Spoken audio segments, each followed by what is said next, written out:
Freyr, I've always wondered, why was Freyr so revered here so quickly upon his first arrival? Well, to begin with, it wasn't his first arrival. Very few know this, but Freyr was one of the earliest visitors to Alfheim, back in the dawn of realm travel. Oh, a bit before my time. Do tell.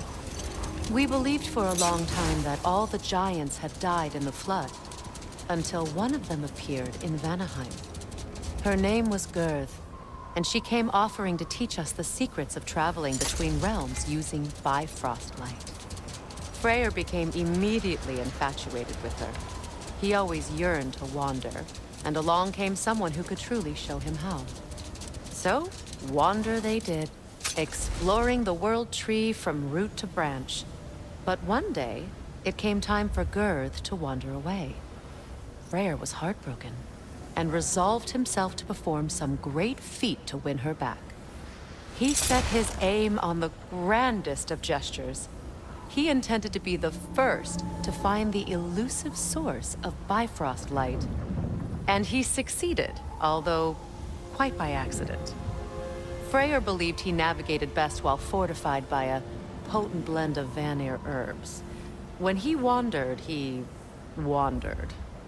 And he managed to wander from the World Tree directly into the Lake of Souls. The elves have never seen anybody come out of the lake before, so it got some attention. Oh, that is bloody hilarious. I don't know whether he worked his charms at that point or they just assumed him to be a great deity. But of course, he hadn't made this journey in search of responsibility, so he didn't stick around long. Still, the legend of his manifestation was passed along through the ages. It even endured after the Great Division, remembered by light and dark elf alike. So when at last he returned, he was uniquely situated to gain the trust of both sides and help to create a truce.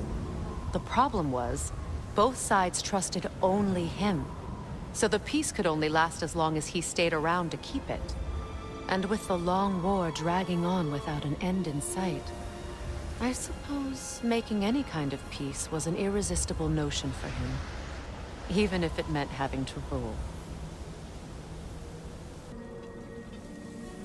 A statue of my brother. How quaint.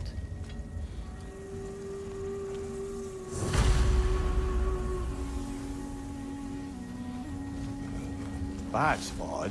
The runes are dark. What purpose does all this serve, other than a testament to my brother's vanity? Difficult to say without an inscription. But it looks like the elves built this place together, light and dark. Which means this would have been their first act of cooperation in generations.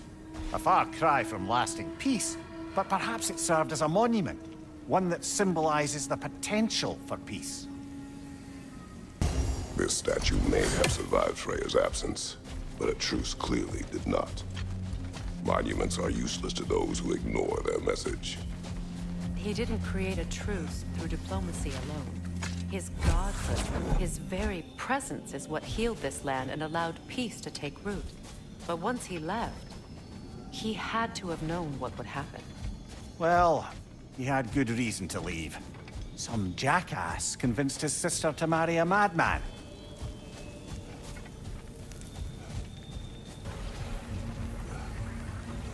Even when Freyr was actually here, the peace was fragile.